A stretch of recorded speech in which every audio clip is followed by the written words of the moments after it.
Please welcome our new update, Hornet's Sting. It brings visual improvements to multiple locations, a UI rework, several new mechanics, and of course, a number of anticipated vehicles. Jungle, Sinai, and Advance to the Rhine maps are getting a fresh new look, following the update of Abandoned Factory we completed last year. Textures and objects have all been enhanced, improving the visuals of these locations without affecting gameplay. This update also brings quite a few changes to the UI. For instance, player profiles have new showcase cards, Vehicle Collector, Ace of Spades, Medalist, and Achievement Hunter. We hope these will satisfy the collecting craving of our players. Oh, and speaking of collecting, you don't need to watch surplus items pile up in your inventory anymore. We know that some players may have accumulated quite a number of things that they don't need over the years, so we're adding a way to recycle them. Combine 2 items you don't need to get a new random item with an exchange rate of 2-to-1. We're also improving data cards for shells.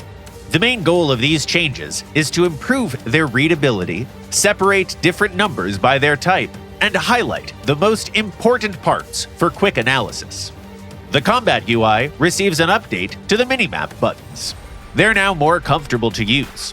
You can still click the left mouse button to focus your allies' attention to a specific spot. The right button moves the minimap around, and pressing the mouse wheel activates or moves your marker. We also took care to make sure that these features are equally comfortable to use with controllers. High-rank light tanks are getting a new mechanic, picture-in-picture for their recon drones.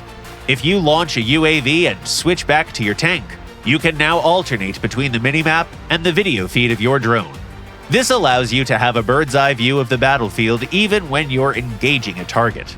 War Thunder is getting a new reward system for intercepting bombs and missiles. There's also a new achievement for intercepting a bomb with a weight of more than 5,000 kilograms. Up next are naval battles, where we're adding a new hull destruction mechanic for ships. Arcade mode is getting a new aiming system that makes firing at enemy ships much simpler.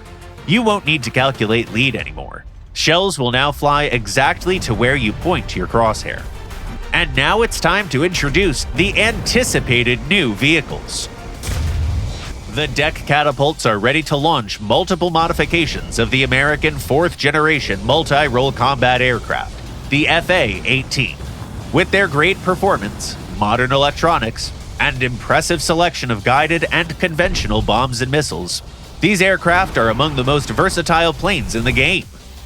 Another top aircraft we're adding is a Russian Generation 4 Plus heavy fighter, the Su-30 SM. What makes this plane stand out among its peers are its twin engines with thrust vectoring nozzles. It's the first non-VTOL aircraft in the game to have them. Thrust control nozzles give the Su-30 SM a major maneuverability boost, making it extremely dangerous in close combat. Ground vehicle lineups welcome 2 versions of the modern 2S-19 MSTA artillery system.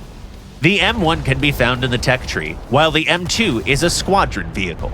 Both are armed with a long-barreled 152mm howitzer that fires powerful HE shells and can handle any opponent.